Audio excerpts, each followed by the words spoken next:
साथियों नमस्कार, मैं हूं डॉक्टर लोकेश बाली। आज साथियों हिंदी साहित्य का पेपर हो चुका है 29 को। आज के पेपर का मैं विश्लेषण करूंगा, लेकिन ये विश्लेषण होने वाला है साथियों पुलकी मैम के द्वारा।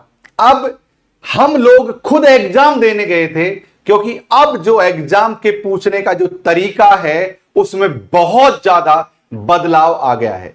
तो हम लोग जानबूझकर एग्जाम देने गए थे कि पेपर कैसे आएगा, ताकि हम अगले बैच की तैयारी उसी तरीके से करा सकें। तो आप में से बहुत सारे लोग पुलकी मैम को जानते होंगे, लेकिन एक नए स्टूडेंट जो नहीं जानते होंगे, क्योंकि उन्होंने काफी दिन से पढ़ाना बंद कर रखा है यूट्यूब पर। तो बहुत से लोग ऐसे हैं जिनको नहीं जानते होंगे। उनके लिए मैं आपको एक संक्षिप्त छोटा सा इनका थोड़ा सा अबाउट यानी विश्लेषण कर देता हूं, उनके बारे में संक्षिप्त जानकारी आपको मैं दे देता हूं। तो भाई साहब ये बहुत धुआंधार आदमी है, इन पर इनकी शक्ल पर मत जाना। अभी अभी इन्होंने दोहरी सफलता प्राप्त की है। पहले बता दूं कि ये राजस्थान गवर्नमेंट में शिक्षिका थी पहले, लेकिन अभी इन्होंने हाल ही में, ये इन्हीं का फोटो है, ये मेरी माँ का फोटो है जो इनको मिठाई खिला रही है, आप देख पा रहे होंगे। अभी इन्होंने हाल ही में DSSB TGT इंग्लिश, सबसे पहले बता दूं राजस्थान में ये जो शिक्षिका थी इंग्लिश की शिक्षिका थी, उसके बाद में इन्होंने DSSB TGT इंग्लिश क्वालिफाई किया है पहली बात, और उसके बाद में रिजल्ट आया DSSB TGT PGT हिंदी का, यानी कि दोनों में सफलता प्राप्त कर ली है। अब देखते हैं कि किस में ज्वाइन करते हैं और किस में नहीं। हमारी संभावना है कि PGT हिंदी में ज्वाइन करेंगे।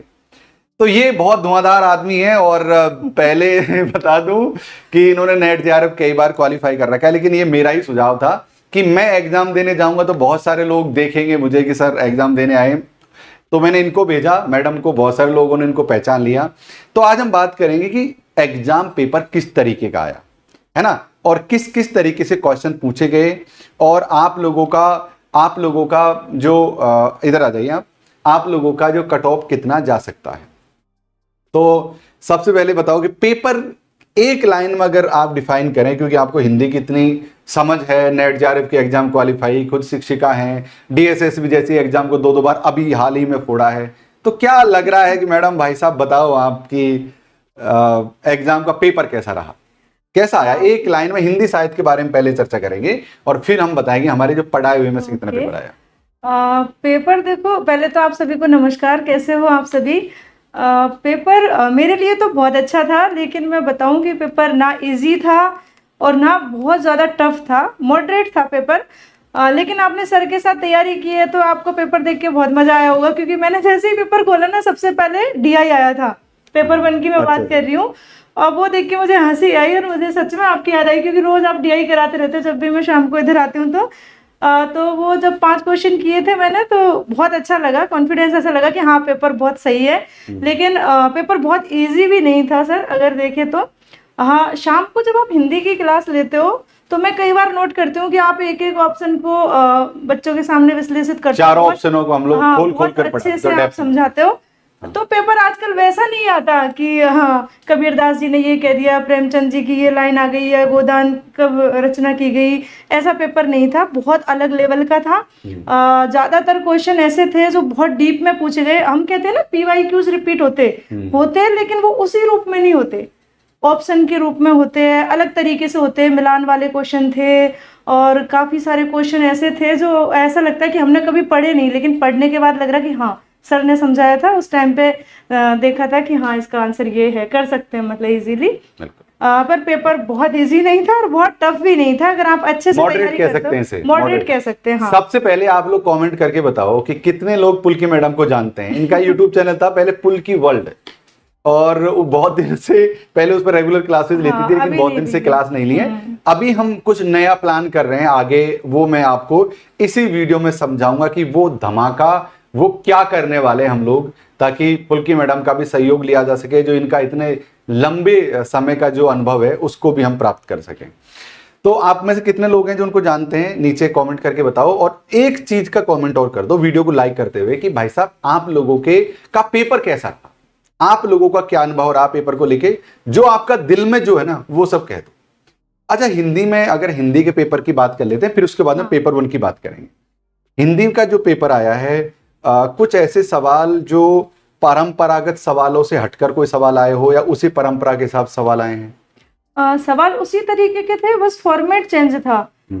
जैसे कि पहले क्या था, मिलान वाले क्वेश्चन बहुत ज्यादा आते थे, क्रम से लगाने वाले, कथन निष्कर्ष वाले क्वेश्चन आते थे। लेकिन उन्हीं क्वेश्चंस को अभी क्या है कि पहले तो उसकी थ्योरी की तरह दे दिया। ऑप्शन में काफी ऐसे नहीं, बहुत छोटे छोटे ऑप्शन थे, काफी लंबे ऑप्शन थे, और कई कई मिलान करवाया है कि इस पात्र ने ये लाइन कही है उपन्यास में। जैसे मुझे याद आ रहा है कि पाश्चात्य काव्य शास्त्र आप पढ़ाते उसके क्वेश्चन थे, और जो भारतीय काव्य शास्त्र है वहां से काफी सारे क्वेश्चन थे, लेकिन डायरेक्ट नहीं था कि ये सिद्धांत इसने दिया है। उसमें भी वो मिलान करवा के और उनके द्वारा जो बात कही है उसको पूछ रहा था। वैसे उपन्यास की लाइनें आई हुई थी, कहानी की आई, ईदगाह से क्वेश्चन आया, लेकिन जैसा हमेशा आता है नॉर्मल वैसा नहीं था, जैसा टीजीटी पीजीटी में होता है वैसा। 4 पंक्तियां दी गई और पूछा कि कौन सी गलत है इन चारों में से। तो इस टाइप के क्वेश्चंस थे। अच्छा, जब मैं पेपर दे रही थी ना, मेरा 41 मिनट पहले ही कंप्लीट हो गया। मैं बैठी रही, सबको देखती रही इधर उधर। कितने बच्चों ने पहचाना? काफी सारे बच्चों ने पहचान लिया। बहुत हंसी भी आई, अच्छा भी लगा। फिर मैंने बोला कि सर को रिव्यू करना है, इसलिए मैं पेपर देने आई हूँ। मैंने तो 2018-19 में नेट जेआरएफ कर लिया था, लेकिन बहुत मजा आया सच बताऊं तो पेपर देके। वहाँ जब बच्चे मिलते, पहचान लेते और उनसे जब डिस्कस करते तो अच्छा लगता है, उनको भी बहुत अच्छा लगता है बच्चों को कि मैम पेपर देने आई है। तो ये हम ये कह सकते हैं, जो आजकल की जो गाइड मार्केट में चल रही है हिंदी की या पेपर वन की, उनसे अब पार पड़ने वाली है नहीं, कुल मिला के नहीं है। देखो, जब मैंने किया था, मैं सच बता रही हूँ, प्रतियोगिता साहित्य की गाइड आती है, उसको पढ़ के मैंने कर लिया था। मैंने खुद ने उस जमाने में प्रतियोगिता साहित्य पढ़ी थी, मैं यूपीएससी की पढ़ाई भी कर रहा था। कोई भी ऐसी गाइड नहीं है आज की डेट में जिसको पढ़ के आप आज जो पेपर में देख के आई हूँ उसको क्लियर कर लो। पर आप सब लोग प्रतियोगिता साहित्य सुनकर खरीदना मत उसे। खरीदना, हमारा वो जमाना अलग था। हाँ, उस समय की रब में रात दिन का अंतर है। अभी क्वेश्चन वो आ ही नहीं रहे जो उसमें थे। उसमें तो ये रचना किसकी है, ये कब प्रकाशित हुई, ऐसे ऐसे क्वेश्चन थे। लेकिन आज जो पेपर था वो पूरा आपकी समझ के ऊपर आधारित था।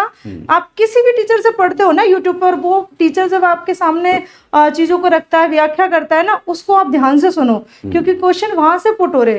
जैसे सर की पीपीटी है, कोई भी क्वेश्चन आए, वो क्वेश्चन है जिट नहीं आएगा, लेकिन साथ में जो ऑप्शन को सर समझा रहे हैं कि इसकी डेट ये है, इसकी ये इंपॉर्टेंट पंक्ति है, इसने ये इंपॉर्टेंट बातें कही है, कुछ भी फैक्ट है, उसको ध्यान में रखो। क्वेश्चंस वहां से आ रहे हैं। जितने भी स्टूडेंट्स ने मुझे कॉल किया, हमें मैसेज किया, जो भेजा ये क्वेश्चन आया, और फिर मैंने मैडम को खुद नहीं भेजा कि भाई तुम एग्जाम देके आओ, मैं उसके आधार पर कह सकता हूं, जो मैंने एक वीडियो बना रखा है 8 घंटे हिंदी लगातार, वो मैंने कई वीडियोज को मर्ज करके बनाया है।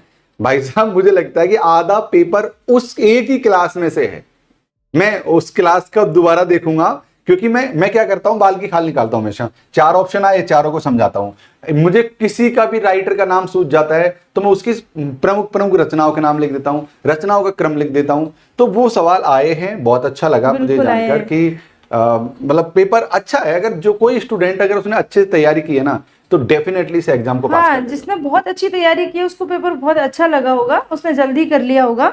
और जिसने बिल्कुल नहीं की, 4-5 क्वेश्चन ऐसे थे बहुत इजी थे, उनको देख के बच्चों को लगा अरे सरल है, लेकिन सरल भी नहीं था और बहुत ज्यादा डिफिकल्ट भी नहीं था, मॉडरेट था। अच्छा, आप जब समझाते हो 9 बजे वाली क्लास में, 9 बजे होती है, 9 बजे यानी, हाँ, तो मुझे कभी कभी ऐसा लगता है बहुत बोरिंग सा कि क्या मतलब एक एक क्वेश्चन को इतना डीप में समझा रहे हो, इतनी देर क्यों लगे हुए हो, जल्दी जल्दी करा दो, ऐसे जल्दी फ्री हो जाओ मतलब क्लास लेके। लेकिन सच बताऊं तो जो आज की डेट में जो अच्छा टीचर है, खाना क्लास के बाद खाता हूं, इसलिए वो जो खाने का टाइम होता है वही उस क्लास का टाइम होता है। तो मैं काफी इरिटेट होती हूँ उस टाइम पे कि जल्दी से आ जाओ, मतलब क्लास खत्म करके खाना खा लो। क्योंकि आज की डेट में जो अच्छा टीचर है ना, वही आपको सारे विकल्प समझाएगा, डिटेल में चीजें बताएगा और बताएगा कि यहाँ से क्वेश्चन अब बन सकता है, आप इस ऑप्शन को ध्यान से जाओ पढ़ के। क्योंकि डायरेक्ट पीवाईक्यूज नहीं आते। बहुत सारे टीचर मैं देख रही हूँ यूट्यूब पे कह रहे पीवाईक्यूज आए, नहीं आए हैं। लेकिन हाँ, अगर आपने डिटेल में पढ़ा है, उसके ऑप्शंस को देखा है, उसके ऑप्शंस की थ्योरी को अच्छे से पढ़ा है, तो क्वेश्चन आए हैं। बहुत मजा आया मुझे पेपर देके सच में। बिल्कुल साथियों, एक चीज तो सबसे मैं ये चीज जान रहा हूँ, क्योंकि हम सब याददाश्ती के आधार पर ही बात कर रहे हैं, मैडम खुद देकर आई है, तो इसलिए मैं सोच रहा हूँ यार और किसी से बात करके ना करके इनसे। लेकिन मुझे सब मेरा मतलब ये नहीं कि हम सवाल की लिस्ट लेकर नहीं आए हैं कि यार ये सवाल आया, ये सवाल आया, इस पर हमें बात नहीं करनी। हमें बात करनी अब यहाँ से आगे क्या करना है, कितनी हमारी कट ऑफ जा सकती है, कितने नंबर पर हमारा सिलेक्शन होगा, एक बात। और जो लोग अभी जिन्होंने 1-2 महीने में तैयारी करी, जैसे कुछ लोग नहीं एग्जाम से 1 महीने पहले या 2 महीने पहले तैयारी करते हैं, उनके लिए पेपर कठिन था। लेकिन जिन लोगों ने समय रहते पढ़ाई शुरू कर दी, यानी कि लगातार 6 महीने तक, जिसने कम से कम 6 मंथ तक पढ़ाई की है, वो लोग जरूर से एग्जाम को पास करके आएंगे और उनके लिए पेपर बहुत ईजी है। कई बार क्या होता है, जैसे मैडम ने कह रही थी मेरा 45 मिनट पहले पेपर सॉल्व कर लिया था, लेकिन हर स्टूडेंट ने तो ऐसा किया नहीं, राइट। तो क्योंकि उनके लिए फिर उनको लगा होगा पेपर कठिन है, इनके लिए पेपर सरल था कि भाई इनकी अपनी योग्यताएं हैं। तो जो स्टूडेंट 6 मंथ से लगातार तैयारी कर रहा है ना, उसने जरूर से इस एग्जाम को फोड़ा है। और जो लोग लग रहा है कि यार एडमिट कार्ड आ गए या फिर फॉर्म भर दिए अब हम तैयारी करें, उसको लगता है कि 3 महीने में हम प्रोफेसर के जितनी नॉलेज हासिल कर लेंगे, तो भाई साहब ये थोड़ा उचित नहीं है। तो मैं ये कहता हूं कि आप अभी से तैयारी करो। इस बार हमने एक धमाका आप लोगों के लिए किया है, धमाका कर रहा हूं आप लोगों के लिए, सरप्राइज, आप कुछ भी समझ लो। याद है कि मैडम आप YouTube पर हिंदी कितने साल पहले पढ़ाया करती थी? 5-6 साल पहले, यानी कि आई थिंक हमारी शादी के बाद तो नहीं पढ़ाया ना? नहीं पढ़ाया, 4 साल तो 4-4.5 साल हो गए, है ना, विवाह के बाद नहीं पढ़ाया, क्योंकि उससे पहले मैडम लगातार पढ़ाती थी। लेकिन उसके बाद में क्या, पारिवारिक जिम्मेदारियों में खुद की जो उनकी नौकरी, पहले दिक्कत क्या थी कि मैडम की नौकरी थी राजस्थान में नौकरी थी, तो वहां पर ना अच्छा वाईफाई का साधन था, कुछ भी नहीं था, और फिर आना जाना, मतलब वो फिर पढ़ाई से इनका लिंक टूट गया।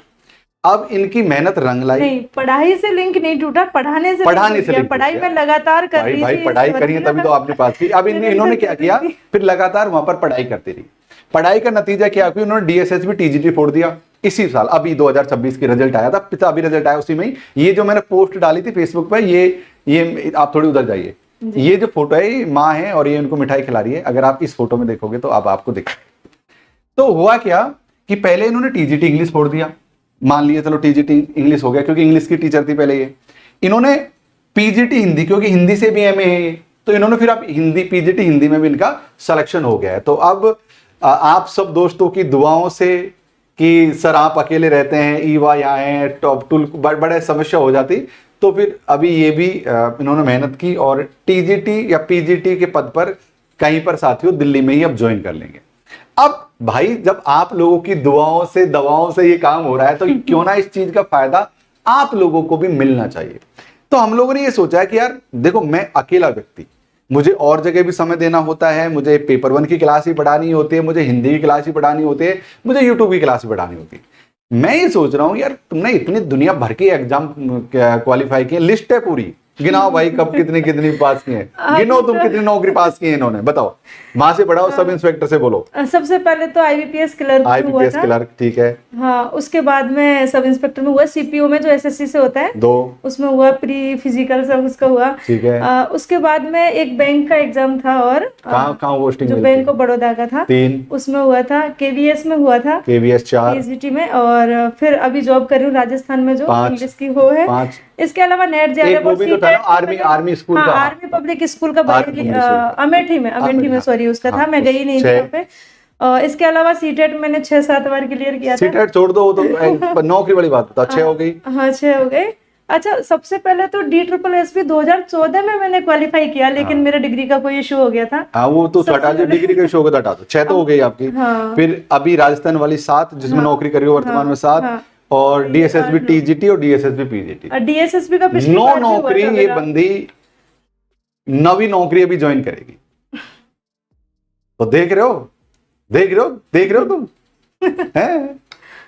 तो ये है कि अभी हमने फिर ये सोचा कि यार ये एक्सपीरियंस ना आप लोगों के पास आना चाहिए। अभी मैडम दिल्ली पोस्टिंग आने वाली है, तो हम लोगों ने ये सोचा कि अपना प्रोफेसर पर जो अब हम जो बैच लेकर आएंगे उसमें मेरे साथ साथ, क्योंकि मैं ये मानता हूं कि कई बार मेरी क्लास का अवकाश हो जाता है, क्योंकि मैं अकेला इस सब चीजों को हैंडल करता हूं, तो विगत बैच में मेरे अवकाश रहे, कुछ छुट्टी हो गई थी, तो हमने सोच रहे हैं कि यार इसमें मैडम का सहयोग रहेगा तो हमारी क्लास का कभी अवकाश नहीं रहेगा, और हम ना बार बार लगातार हर चीज की प्रैक्टिस करते थे ना, और एकदम रगड़ कर एकदम चमका देंगे। हिंदी साहित्य की मैं मैडम की मदद ली जाएगी, जिसमें पेपर 1 मैं पढ़ाऊंगा और हिंदी साहित्य भी मैं पढ़ाऊंगा, लेकिन मैडम की हमेशा आप जैसे कि मैं अगर थ्योरी पढ़ा रहा हूं तो मैडम लगातार प्रैक्टिस करवाती रहेंगी। मतलब डबल इंजन की सरकार हो जाएगी, कुल मिला के ऐसी बात है। मतलब ये डबल इंजन की सरकार होने वाली है अपना प्रोफेसर एप्लीकेशन पर। तो यहां पर हम लोग नए बैच लॉन्च करे हैं, और क्या कट ऑफ वगैरह जाएगी उसके बारे में मैं रात को 9 बजे आप लोगों से मिलूंगा और बात करूंगा। हम लोगों ने एक बैच शुरू कर दिया, और उस बैच में ना हम लोगों ने 1100 रुपए का डिस्काउंट दिया है। अब आप देख पा रहे होंगे, नए बैच शुरू किए हैं, एडमिशन ओपन है, 1100 रुपए का डिस्काउंट दिया है प्रत्येक बैच में। आपको न्यू बैच स्टार्ट पर कूपन कोड लगाना पड़ेगा, और नए बैच हमने स्टार्ट कर दिए, जिसमें आप जानते ही हो कि केवल हम यूजीसी नेट की तैयारी नहीं करवाते हैं, मैं आपको बता दूं कि फुल थ्योरी बैच मिलेगा यहाँ पर। हाँ बोलो। एक बात याद आई अभी, अगर आप नेट जेआरएफ की तैयारी करते हैं इतने डिटेल में तो डीएसएसबी और भी कोई स्टेट में कहीं भी टीजीटी पीजीटी इजीली निकाल सकते हैं। आसान है, आसान है। बहुत आसान हो जाएगा आपके लिए, क्योंकि जिसने नेट का कर लिया ना वो सब कुछ कर सकता है, ये मान लो आप। सही बात, सही बात, बिल्कुल सही बात। ये बात तो सही है कि जो नेट के अंदर ही सब कुछ है, अगर आपने जिसने नेट घोट कर पी लिया उसको TGT PGT first grade second grade उसके लिए बहुत आसान है, बहुत आसान हो जाएगा। तो ये बैच ना कॉम्बो बैच रहेगा जिसमें हम फुल थ्योरी पढ़ाएंगे आप लोगों को। थ्योरी पढ़ाने के लिए बाद पीवाईक्यूज करेंगे और एमसीक्यूज यूनिट वाइज करवाएंगे, ताकि ये पता लगे कि आप लोगों को किस तरीके से चीजें और बेहतर करनी चाहिए। और दूसरी बात है कि जो विगत बैचेज में जो हमको लगा कि यार ये चीज और सुधारनी चाहिए, ये चीज और सुधारनी चाहिए, इस बैच में वो सब चीज सुधार कर आपके साथ आएगा। और मैडम का दौरा, हम डबल इंजन की सरकार वैसे होने वाले हैं, ये पूरा बैच ना लाइव होगा। बाद में इस बैच को आप रिकॉर्डेड देख सकते हो। आप इसके बाद में पीडीएफ, नोट्स, ई बुक्स, ये सब कुछ आपको साथियों इस बैच में मिलने वाला है। इस बैच में अगर आप 6 मंथ के लिए ज्वाइन करोगे तो दिसंबर 2026 के दे पाओगे। अगर आप 12 मंथ के लिए ज्वाइन करोगे तो दिसंबर प्लस जून 2027 के एग्जाम यहां पर दे पाओगे। मतलब ये, और यहां केवल मैं नेट जेआरएफ पास कराना तो हमारे लिए बेहद आसान है, वो तो हम करा ही देंगे। मेरा असली यहां पर जुड़ने का बच्चे का वो होता है कि यार हमारा जो एक्सपीरियंस है, मैडम ने देखो 9 एग्जाम पास कर चुके हैं अब तक। सोचो आप, जो हमारा एक्सपीरियंस है, जैसे आप पीएचडी कैसे करनी है, प्रपोजल कैसे बनाना है, सिनॉप्सिस कैसे बनाना है, रिसर्च पेपर कैसे छपवाने हैं, थीसिस कैसे लिखने, क्योंकि मेरे पास जो एक्सपीरियंस है, यानी कि हम लोग आपको नेट जेआरएफ के साथ साथ, वो बहुत छोटी चीज है तो हम पास करा दें, उसकी ज्यादा चिंता मत करना। नेट जेआरएफ के साथ साथ आपको कैसे पीएचडी प्रोफेसर बनने तक हमारा आप लोगों को सहयोग रहेगा। जब तक आप प्रोफेसर नहीं बन जाओगे, जब तक आप मुझे एज ए मेंटोर के रूप में आप कभी भी मुझसे संपर्क कर सकते हो। और सबसे अच्छी बड़ी बात तो है कि मैडम का दिल्ली में अब सिलेक्शन हो गया है, अब मेरे ऊपर से बहुत सारी जिम्मेदारी हट जाएंगी, मैं फ्री, और हम साथियों अब और भी अच्छी तरीके से आप लोगों के लिए एक नए तरीके से, मतलब मैंने सोचा कि हम एग्जाम देने क्यों गए, मैंने मैडम को एग्जाम देने के लिए क्यों भेजा। इसका ये कारण है कि हम एग्जाम को समझ पाए कि भाई साहब एग्जाम किस तरीके से हमसे सवाल पूछ रही है, और हमको उसी तरीके से अपडेट और अपग्रेड दोनों होना है। ठीक है मैडम, इसी तरीके से काम करेंगे। डबल इंजन की सरकार, तो आप लोग तैयार हैं आप भी इस बार? बिल्कुल बिल्कुल। हाँ, पहले पढ़ाया हुआ है मैंने हिंदी, काफी सालों तक यूट्यूब पे हिंदी साहित्य पढ़ाया था। बहुत सारे स्टूडेंट बहुत पहले पुराने चले गए, पुराने बच्चों की नौकरी लग गई, कोई पीएचडी कर रहा है, कोई कहाँ कर रहा है। हाँ, जो पहले पढ़ते थे हमारे स्टूडेंट वो सब जॉब में, कोई कहीं पे, कोई कहीं है, कोई प्रोफेसर है, कोई पीजीटी है, कोई कहीं। वो लड़की को जानते हो ज्योति को, जो बेंच चला रही थी, मैंने फोन किया तो प्रोफेसर बन गई राजस्थान में। बिल्कुल प्रोफेसर। तो भाई आप भी अगर अपने माँ बाप के हाथ से इस तरीके से मिठाई खाना चाहते हो, खुआना चाहते हो, तो जुड़ जाइए अपना प्रोफेसर पर हमारे साथ। इस बार डबल इंजन की सरकार है, और मतलब अलग अब ना बहुत वो बाबा आदम के जमाने से हमको निकलना होगा। अब ना मैं बहुत सिस्टमेटिक तरीके से चीजें कर रहा हूँ, बहुत सिस्टमेटिक तरीके से चीजें अब हमको लेकर आनी पड़ेगी। अच्छा, जब मैं एग्जाम हॉल में थी ना, तो मैं ये सोच के एग्जाम दे रही थी कि मैं एक स्टूडेंट हूँ और स्टूडेंट के सामने कौन कौन सी समस्या आएगी, किस क्वेश्चन में वो अटकेगा, कहाँ, ये तो मुझे याद है कौन कौन सा क्वेश्चन आया, वो बताने हम आपको नहीं आए। अगर वो जानना है तो किसी और क्लास में देख लेंगे। मैं जब एक एक क्वेश्चन कर रही थी तो मुझे ये याद था कि हमें किस क्लास में कहाँ बदलाव करना है, और समझाते हुए कहाँ बच्चों को ज्यादा जोर देना है कि ये चीज इस तरीके से अगली बार आ सकती है। तो हर क्वेश्चन में मुझे सारे बच्चे याद थे, और था कि सर को जाके बताऊंगी ये चीज अपडेट करनी है। लेकिन सबसे ज्यादा जरूरी ये है कि अगर आपको आगे दिसंबर वाला नेट क्वालिफाई करना है ना, तो आज से ही पढ़ना पड़ेगा। 1-2 महीने में तो बिल्कुल नहीं होगा, बिल्कुल भी नहीं होगा। ये जो कह रहे हैं क्वेश्चन आए ना, कठिन पेपर आए, कठिन, ये वही लोग कह रहे हैं जो एग्जाम से 2 महीने पहले या 1 महीने पहले से तैयारी की है। भाई आप प्रोफेसर बनने जा रहे हो, प्रोफेसर के लेवल की नॉलेज से करना होगा, क्योंकि जो पेपर था ना वो टाइम मांग रहा है आपसे, और एक एक चीज को डिटेल में पढ़ना है और समझना है, सिर्फ पढ़ के रटना नहीं है। जैसे मैं तो हमेशा कहती हूँ कि रट्टू तोता नहीं बनना है, आपको समझने पे जोर देना है। तो काफी ज्यादा पढ़ना है। आप गोदान पढ़ रहे हो तो किसी कोने में बैठ के ऐसे पढ़ो कि वो बिल्कुल आपके माइंड में छप जाए, उसकी स्टोरी पूरी घूमती रहे, किसने क्या कहा, कब कहा, कैसे कहा। तो इस तरीके से आपको सारी कहानी उपन्यास, अच्छा पहले लोग क्या करते थे, हिंदी साहित्य सिर्फ पढ़ाते थे यूट्यूब पे कि बस इसको पढ़ लो नेट जेआरएफ हो जाएगा, लेकिन अब नहीं। अब आपको कहानी, उपन्यास, आलोचना और वो सब चीजें पढ़नी है पूरा डिटेल में। ऐसे नहीं कि आपने उनकी समरी पढ़ ली, एक एक 2-2 लाइन पढ़ ली, उससे भी नहीं होगा। अब डिटेल में सारी चीजें। इस बार अपन लोग भी ना पूरी कहानी तो मैं पढ़ाता ही हूँ, लेकिन इस बार अपन उपन्यास भी पढ़ाएंगे। अच्छा, आपको याद है एक बार हमने दोनों ने मिलकर कहानी पढ़ाई थी, पहले बहुत मजा आता था उस क्लास में। जब हम एक अनअकैडमी नाम की संस्था थी, बहुत प्यारी संस्था थी, अब तो वहाँ पर पढ़ाई लिखाई नहीं होती आई थी। हम दोनों ऐसे साइड में मतलब हम लोग ना बहुत अच्छा कहानी और उपन्यास साथ में पढ़ाते थे, एक साथ 2 टीचर मिलकर। बहुत अच्छा लगता था उस क्लास में, हजारों लोग लाइव देखते थे। हाँ, काफी अच्छी थी। तो मतलब इस तरीके से हम सोच रहे हैं यार थोड़ा सा ना पूरे उपन्यास पढ़ाने, क्योंकि जब हमने कई बार ना मैं सारांश पढ़ाते थे उपन्यास का, तो बच्चे ना उपन्यास नहीं पढ़ते हैं, और जबकि तुम उपन्यास पढ़ोगे तो ऐसा लगेगा कि यार एक वेब सीरीज देख ली, इतना शानदार मजा। अरे उसके ना एपिसोड बनाएंगे हम लोग, बहुत मजा आएगा, बच्चे भी कनेक्ट करेंगे और समझ भी पाएंगे चीजों को। उसके लिए टाइम चाहिए, उसके लिए आज से ही बच्चा तैयार होगा तभी कर पाएगा। देखो मैं खुद देख के आई हूँ, इसलिए मैं बोल रही हूँ। आप सोचो कि अभी आराम करते बहुत टाइम है, नहीं हो पाएगा। जिसको सच में दिसंबर वाला क्वालिफाई करना, उसको आज से ही लगना होगा, और फिर बहुत अच्छे नंबर से, बहुत अच्छे परसेंटाइल से वो कर पाएगा। फिर देखो मैं ये सोचता हूँ कि भाई पढ़ने की कोई उम्र नहीं है। बहुत सारे लोग ऐसे हैं जो गृहिणियां हैं, है ना, उनको लगता है कि अब हमें इस यहाँ से अपने बाल बच्चों से निवृत्त हो गई, अब जिम्मेदारियों से थोड़ा फ्री होकर पढ़ना चाहते हो, भाई पढ़ लो तुम। मतलब जीवन एक कैद है, ये ध्यान रखना आप। एक गृहिणी का जीवन सुबह जगना, जगते ही सुबह अब आप अपने खुद के लिए नहीं, औरों के लिए चाय बनाना, नाश्ता बनाना, बर्तन साफ करना। भाई कब घन चक्कर हो जाता है आदमी। अगर मैं गलत कह रहा हूं तो तुम बोल। सच में जो हाउस वाइफ है उसको तो आज ही से लगना होगा, तभी हो पाएगा, नहीं तो नहीं हो पाएगा। और उसके काम की भी रिस्पेक्ट भी तो नहीं है ना, सबसे बड़ी बात तो ये भी है। तो भाई अब अपनी आइडेंटिटी बनाओ, सबसे पहली बात है पढ़ो, पढ़ाई ही सब कुछ है। सहयोग हम करेंगे, हमने जो रास्ता देखा है वो रास्ता। मैं तो सच बताऊं, पढ़ना दुनिया का सबसे आसान और सबसे अच्छी चीज है, सही बता रही हूं। पढ़ना तो सबसे आसान है। जब मैं बाड़मेर में थी, स्कूल जाती थी, स्कूल से आके पढ़ती थी, बहुत मजा आता था। हर घंटे में चाय बनाई, चाय का गिलास रखा और पढ़ रहे, और बहुत बीच बीच में बातें कर ली, कुछ अच्छा देख लिया यूट्यूब पे जिससे माइंड फ्रेश हो जाए, और बहुत ज्यादा मजा आता था पढ़ने में। और अभी भी ऐसा मन करता है कि मैं पढूं, लेकिन अब तो बस उनके साथ ही पढ़ती हूँ। एक तेरा वीडियो था ना, तेरे पुल की वर्ल्ड चैनल पर कितना वायरल गया था, तो ये महिलाओं को टाइम मैनेजमेंट के लिए बनाया था ना। सच में वो वीडियो में वो चीजें हैं जो रियल में है। और आज की डेट में भी मैं बताऊं, अगर हाउसवाइफ को करना है ना, तो उनको टाइम देना पड़ेगा। आज से अगर टाइम देना शुरू करेंगे ना, तो दोनों क्लासेस को प्रॉपर देख लेना, पेपर 1 और पेपर 2, और उसको एक बार दोबारा से देख के समझ ले, नोट्स बना ले, तो इजीली हो जाएगा। लेकिन वो जब 1 महीना रहेगा तब कहेंगे कि हमें करना है, तो नहीं हो पाएगा। भाई ये ऐसा मत करो, क्योंकि अगर आप ये चाहो कि पेपर आपको सरल लगे तो आज से पढ़ो। अगर आपको लगता है पेपर कठिन लगे तो 1 महीने पहले से पढ़ो। बिल्कुल, यही है। मैं कितने लोगों से मेरे पास कॉल किया, जो बहुत से लोग सर पेपर बहुत सरल आया, बहुत मजा आ गया, बच्चों ने कमेंट किया, ठीक। तो वो स्टूडेंट जिन्होंने पहले बैच ज्वाइन करा था, 4-5 क्वेश्चन थे लॉलीपॉप वाले, जिनको देख के उनको लग रहा है कि सरल है। जो सच में रियल में बच्चा जो पेपर दे के आया ना, वो कमेंट करके बताएगा पेपर कैसा था। मैं खुद दे के आई हूँ, सरल नहीं था पेपर, बहुत ज्यादा टफ मुझे नहीं लगा, मुझे मॉडरेट लगा। लेकिन हाँ, जिसने 1 महीने 15 दिन 20 दिन तैयारी किया, उसको तो बहुत ही टफ लगा होगा कि ये क्या था, ऐसी हिंदी तो कभी पढ़ी ही नहीं, ऐसा लगा होगा।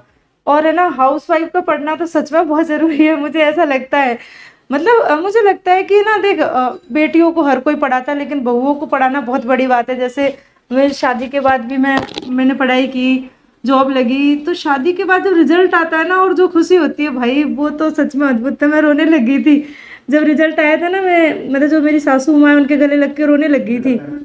बहुत अच्छा लगता है। और शादी के बाद पढ़ना, बच्चों के बाद पढ़ना और जॉब लेना बहुत बहुत ही ज्यादा अच्छा लगता है जब रिजल्ट आता है। बहुत टफ भी है भाई। हमारे गांव में झंडे गाड़ दिए, सच बताओ, झंडे गाड़ दिए। कारण समझो कैसे? अब ये तो पता नहीं। कारण समझो कैसे कि भाई पहले से ही बहु नौकरी वाली उन, ठीक, और 2 नौकरी और दूसरी और लग गई। ये मेरी माँ है जो मिठाई खिला रही है भाई। झंडे गाड़ दिए बंदी ने। टीजीटी इंग्लिश फोड़ दिया, पीजीटी हिंदी।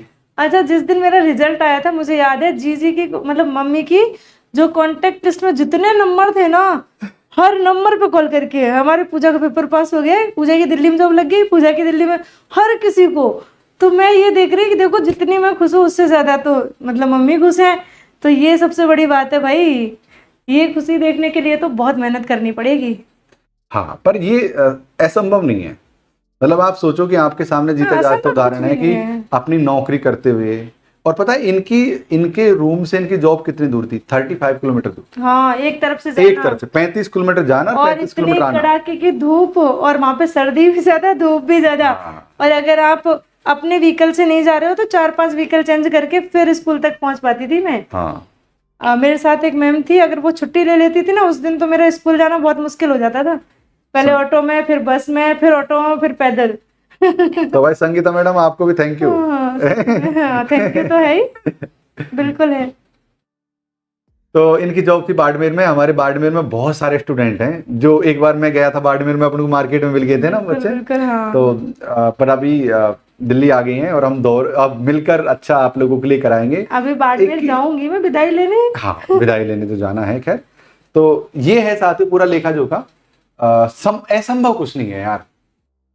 चाहे आप गृहिणी हो, चाहे आप अनमैरिड हो जिसको अभी पढ़ाई करके अपना जीवन सेटल करना है, चाहे आप विवाहित लड़के हो या अनमैरिड, भाई अभी करो। तुम बहुत ज्यादा लेट मत करना चीजों को, सीरियसली अब ही करना है जो कुछ करना है। हिंदी साहित्य का बैच चला दिया है, अदर सब्जेक्ट के बैच भी हमने चला रखे हैं। अगर आपके घर में कोई हो तो ये सारे सब्जेक्ट हैं, उनसे करते हैं। इस नंबर पर आप हमें कॉल भी कर सकते हो। और ये बैच हमारा जो शुरू कर रहे हैं, हमने कोई डेट नहीं डाली है, लेकिन हम लगभग 2 या 3 या 4 5 सॉरी सबसे बेस्ट है 5 तारीख से हम लोग इस बैच को, इसमें क्लास होना शुरू हो जाएंगे। देखो एडमिशन तो है ही ओपन, पर क्लास, लाइव क्लास 5 तारीख से हो जाएंगे। तो भाई ये ऑफर मैंने 30 तारीख तक दिया है, ध्यान रखियो। अच्छा, हाँ। मैं जहाँ पेपर देने गई थी, सॉरी, वहां पे स्टूडेंट कह रहे आप तो डॉक्टर लोकेश वाली सर की वाइफ हो। फिर मुझे इतनी शर्म आ रही, मैंने कहा यार। फिर बच्चे कह रहे थे पेपर 1 बहुत शानदार पढ़ाते हैं सर। फिर मैंने कहा कि हिंदी साहित्य भी सर ही पढ़ाते हैं। तो बच्चों की एक शिकायत थी कि क्लास थोड़ी कम हो पाती है। फिर मैंने उनको कहा कि सर इतने सारी चीज़ों में उलझे हुए, इधर घर का काम चल रहा है, इधर कुछ बाहर का, पिताजी बीमार हो गए थे, ऊपर से क्लास मेरे साथ ना लास्ट बैच में बहुत सारी समस्या हो गई थी। पहले तो मेरे फादर लगभग 3 महीने हॉस्पिटल में एडमिट रहे, और मैं अकेला आदमी, क्लास भी मुझे लेनी, मैनेज भी करना, और हॉस्पिटल में मुझे रहना। तो एक तो उस समय क्लास बहुत डिस्टर्ब हो गई थी। दूसरा फिर जैसे ही सभी, मेरे एक फूफा जी हैं, वो फिर 15 दिन के लिए एडमिट हो गए मेरे घर के बगल में हॉस्पिटल में। तो वहां पर मैं क्लास ले रहा हूँ, हमारे जो बुआ जी की लड़की फोन करती, भैया आप आ जाओ। अब उनसे मैं नहीं कह सकता कि मैं यार क्लास ले रहा हूँ, बहुत समस्या होती है वो तो मैं उसमें बिजी हो गया, है ना। फिर हम इस ऑफिस को, घर को शिफ्ट करने में लगे। इस बार ना पिछले 6 मंथ में हमारा थोड़ा अवकाश रहे हैं, पर उसकी भरपाई हमको अब करनी है। अच्छा अर्जुन बैच, और सुनो, अगर मैं जो बच्चे पुराने बैच के हैं उनको कंटिन्यू करना है तो उनकी भरपाई हम भी करेंगे, उनको बहुत ही न्यूनतम फीस में उनका कोर्स आगे बढ़ाएंगे। बिल्कुल। हाँ, जो अर्जुना बैच है वो सारे बच्चों को याद है, जबकि वो तो कितना पहले चलाया था आपने। मतलब सर के साथ क्या प्रॉब्लम हुई कि पेपर 1 में इन्होंने बिल्कुल छुट्टी नहीं ली, कभी भी, बिल्कुल लगातार चलता रहा। और हिंदी में क्या है, ये थोड़ी सी लापरवाही हो गई। नहीं, हिंदी में क्या है कि मैं मुझे कितनी अलग अलग चीजों में इन्वॉल्व हूं। एप्लीकेशन पर भी क्लास लेनी, यूट्यूब पर भी क्लास लेनी, पेपर 1 की भी क्लास लेनी, दोनों जगह ये बहुत सारी चीजें होगी। लेकिन अभी हम मिलकर करेंगे बहुत शानदार तरीके से। अभी एक ही किसी की भी छुट्टी नहीं होगी। जिस दिन कभी आपने हिंदी का टीचर मैथ पढ़ाते हुए देखा है? लिटरेचर का टीचर मैथ पढ़ाते हुए देखा है? नहीं देखा। ये तो वो आया था ना, हायर एजुकेशन का क्वेश्चन आया था, आयोग आया था। हाँ, जब वो क्वेश्चन मैं पढ़ रही थी, मुदालियर आयोग और जो हंटर आयोग का आप देते थे ना कि हंटर मारा, वो ट्रिक बता रहे थे ना, मुझे हंसी आ रही थी। मैं पूरा मैं काले 1835 से लेकर शुरू करता, वुड का डिस्पैच, ये सब से शुरू करता है। आया था। और देखो मैं, ये तो टिकटॉक चलती है, सैडलर आयोग। मुझे आपकी ट्रिक याद आ रही थी उस टाइम पे कि सैंडल पहन के हंटर मारा। वो उस टाइम जब मैं कर रही थी तो मुझे विश्वविद्यालय आयोग के बाद की बात है ये, जब विश्वविद्यालय में चलेगी तो सैडलर आयोग, हंटर आयोग, ये बहुत सारे क्वेश्चन थे जिनको करते टाइम बहुत ऐसा लगा कि अरे ये तो उस टाइम ऐसे समझा रहे थे। उसको आसान लगता है जिसके सामने चीजें रोज हो रही है, जो पढ़ रहा है, क्लासेस देख रहा है, जिसका वास्ता ही नहीं है चीजों से, जिसने देखा ही नहीं है। अब आप किसी भी किताब को पूरी रट जाओ ना, तब भी आप नेट जारी नहीं कर सकते भाई। सबसे कोई भी नहीं कर सकता। दिक्कत क्या है कि जब स्टूडेंट कम समय में पढ़ता है ना, तो उसके मन में खिचड़ी बन जाती है। पेपर 1 का भी मैथ पढ़ा, रीजनिंग पढ़ा, डीआई पढ़ा, रिसर्च पढ़ा, कम्युनिकेशन पढ़ा, पेपर 1 अपने आप में पजल है। फिर हिंदी भी पढ़ लिया, भाई उसको लगता है कि अब कुछ नहीं होगा, वो गुड़ गोबर हो जाता है ना। मैं एक किस्सा सुना देता हूँ भाई। हुआ क्या था, आप किस्सा सुनाने से पहले ये बताओ कि हिंदी साहित्य का टीचर इतनी अच्छी मैथ कैसे पढ़ा लेता है? मैं तो उनसे भी ये कहता हूँ कि तुम ना हिंदी मैं आपको जब आपकी क्लास देखती हूँ ना मैथ्स वाली, ऐसा लगता है कि और ये तो ऐसे लगते हैं जैसे मैथ के टीचर है। और जब आपकी वो हायर एजुकेशन की क्लास देखते हो तो ऐसा लगता है यार ये तो हिस्ट्री और पॉलिटी के टीचर लग रहे हैं मुझे। मतलब जो भी आप पढ़ाते हो ना आप उसी के टीचर नजर आते हो। अब सुनाओ अपना किस्सा। देखो यार, मैं हमेशा ये कहता हूँ कि हिंदी साहित्य की ना लोगों ने छवि खराब कर रखी है। उसको लगता है कि हिंदी के बच्चों से कुछ नहीं आता। अगर तुम नौकरी भी प्राप्त कर लो, अरे यार हिंदी से लगा, तुम ना अपने आप को प्रूफ करो कि साले तुम जितना मैथ जानते हैं ना, जितना मैं हिंदी जानता हूँ उतना मैथ जानता हूँ, जितना मैं हिंदी जानता हूँ उतना मैं डीआई जानता हूँ, जितना मैं हर चीज को तुम परफेक्ट हो जाओ। और जिस दिन तुम यूनिवर्सिटी में माइक लेकर ऐसे मंच पर खड़े हो जाओगे ना, तो लगना चाहिए कि केवल आप बात कर रहे हैं। मैं जब भी यूनिवर्सिटी में खड़ा होता हूं ऐसे माइक लेकर, क्योंकि प्रोग्रामों का आयोजन मैं करता हूं, मंचन का कार्यक्रम करता हूं, जब मेरे हाथ में माइक आता है ना, जब मेरी भारी भरकम आवाज जब सुनते हैं लोग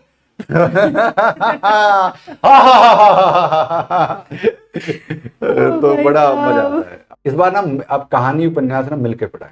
इस बार बहुत कुछ नया काम करते हैं ना। अच्छा एक काम करेंगे, जैसे आपको ये लगता है कि इस यूनिट में तो बस इसको तो मैं ही बेस्ट पढ़ा सकता हूँ, उसको आप पढ़ाना, मैं उसके क्वेश्चंस करवा दूंगी। जो यूनिट मुझे लगता है कि मैं बहुत ज्यादा अच्छे से करवा सकती हूँ वो मैं करवाऊंगी, आप उसके क्वेश्चंस करवा देना साथ में। तो बच्चों को डबल बेनिफिट होगा और क्लासेस भी लगातार चलेगी। इस बार एक काम करते हैं, मतलब हम लोग शुरू से ही मैं ऐसा सोच रहा हूँ, आप लोग ना मुझे कमेंट करके बताओ भाई।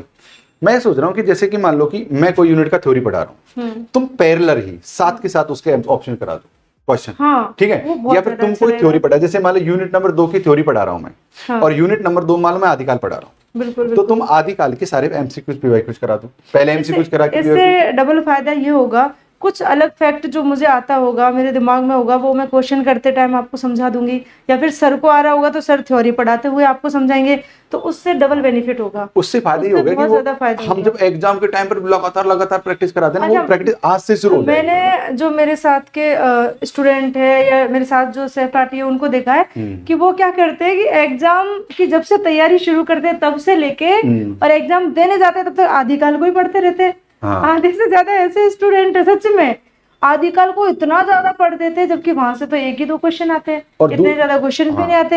इतना टाइम नहीं देना भाई एक चीज को। एक ना इस बार ना हम एक विश्लेषण बना रहा हूं मैं कि कौन से टॉपिक में, कौन से यूनिट में, कौन से टॉपिक से ज्यादा क्वेश्चन पूछे जा रहे हैं फ्रिक्वेंटली। बिल्कुल बिल्कुल, इसका हम डिसाइड कर लेंगे।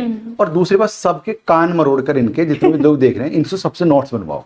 बिल्कुल, इनकी आदत डालो, इनकी मतलब इनकी आदत बनानी है कि नोट्स डालेंगे, कान मरोड़ के इनको नोट्स बनवाने, हमेशा लिखवाना है इनको, क्योंकि नोट्स से ना बहुत सी चीज सीखता है।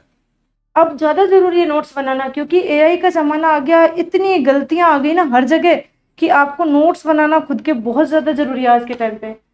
क्योंकि अपन को ये लगता है बहुत अच्छा कंटेंट यहाँ पे मिल रहा है, लेकिन नहीं, वहाँ बहुत सारी गलतियां हैं, डेट्स में, फैक्ट में, हर चीज में। आपको अपना तैयार करना है खुद का। एआई भाई साहब, एआई पर डेटों की बहुत गलती आती है। हाँ। वो पता है एआई वाली चैट जीपीटी से कुछ फलानी चीज गलत की, बिन में धमका कह रहे तो तुझे पता था नहीं इसकी डेट तो ये, हाँ सर मुझे मुझे त्रुटि हो गई, हाँ इसकी दी है। मैं भाग जा बस यहाँ से तू। बिल्कुल बिल्कुल, मतलब चैट जीपीटी वगैरह अच्छा है, बट अभी पूरी तरीके से मतलब उस पर हम वो नहीं करना, क्योंकि सन वन वगैरह बहुत गलत हो जाएंगी। बिल्कुल बिल्कुल, है ना। तो इसलिए आप इस चीज का ध्यान रखना। और भाई देख यार, हमारे बीच में विवाद हो गया था, मैंने कहा कि मैं इस वाले थंबनेल को लगाऊंगा, मैडम बोली इस वाले थंबनेल को लगाऊंगा। ये देख लो, इस गौर से देख लो और अब गौर से देख लो, अब बताओ कौन सा अच्छा है, ये तुम कमेंट करके मुझे बताना, है ना। ठीक है भाई साहब, तो एकदम रात को और बात कर लेते हैं 9 बजे सबसे। बिल्कुल, हाँ बातें कर लेते हैं रात को 9 बजे बात कर लेते हैं कट ऑफ के बारे में। भाई साहब कितनी कट ऑफ जाएगी और आगे की तैयारी के बारे में, इस वीडियो के बारे में आप क्या सोचते हो, इस तरह की बातचीत के बारे में, ये हमें कमेंट करके जरूर से बताना। और रात को 9 बजे मिलते हैं आप लोगों से हिंदी साहित्य के ऊपर और डिस्कशन करने के लिए। ओके साथियों, बहुत शुक्रिया आपका इतने वर्षों बाद दोबारा से बच्चों के साथ अच्छा लग रहा है बहुत होने के लिए, क्योंकि पहले तो बहुत रेगुलर थी बट अभी बहुत दिनों से नहीं। तो अब भाई साहब अब दोबारा से रेगुलर हो गए हैं, यहीं पे आगे फ्री है, टाइम है, तो सारी चीजों को पूरा फोकस लगाएंगे। और हिंदी को सच में वैज्ञानिक तरीके से पढ़ाने की जरूरत है। हिंदी को लोग बहुत नॉर्मल लेते हैं, हिंदी तो ऐसी है बस पढ़ के हो जाएगा। अरे नहीं भाई, उसको बहुत अच्छे तरीके से पढ़ना है, स्मार्ट तरीके से पढ़ना है और चीजें रेगुलर करनी है। आप ये बताना किस किस को हमारे साथ हिंदी पढ़नी है, कमेंट करके बताना। और कौन कौन विद्यार्थी ऐसे जो पहले मेरे से हिंदी पढ़ चुके हैं या सर से पढ़ चुके हैं, या जैसा भी है, 5 तारीख से कंटिन्यू करते हैं, बहुत मजा आएगा, अच्छा लगेगा।